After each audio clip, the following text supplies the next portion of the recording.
Matin, Europe 1 vous emmène à bord d'une voiture révolutionnaire. C'est un prototype de sport made in France à 100% électrique avec suffisamment d'autonomie pour disputer, attention, les 24 heures du Mans. Le secret réside dans le carburant utilisé. Il s'agit de l'hydrogène. Axel May a pu monter à bord lors d'une session d'essai privé organisée cette semaine sur le circuit de Lurcy-Lévis dans l'Allier. Un bruit d'avion au décollage pour un bolide hors norme, propulsé par 4 moteurs électriques alimentés par une pile à hydrogène. À bord, l'habitacle au ras du sol est celui des prototypes qui disputent les 24 heures du Mans.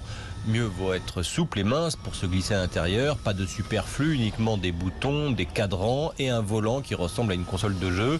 Près du cockpit, 3 diodes de couleur sont installées. Norman Nato, pilote de développement. Le vert, tout va bien. Le jaune, c'est potentiellement une fuite d'hydrogène. Et le rouge, c'est qu'il y a un problème d'isolation sur la voiture. Donc là, c'est sûr qu'il y a quand même danger. Alors, il n'y a pas de quoi s'affoler. Il faut juste suivre les instructions. Sous le nom de Mission H24, la voiture est développée par Green GT, société installée dans le sud de la France, en partenariat avec l'Automobile Club de l'Ouest, l'organisateur des 24 heures du Mans. Jean-Michel Bourrèche, responsable des opérations. La grande innovation, c'est qu'une voiture électrique hydrogène comme celle-ci a la même autonomie qu'un moteur thermique, la même puissance et rejette que de la vapeur d'eau. La vapeur d'eau issue de la combustion de l'hydrogène.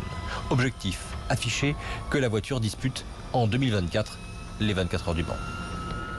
Et à 6h45, retrouvez la chronique Tout roule avec vous, Pierre de Villeneuve. Oui. Aujourd'hui, il sera question de la Volkswagen ID.3.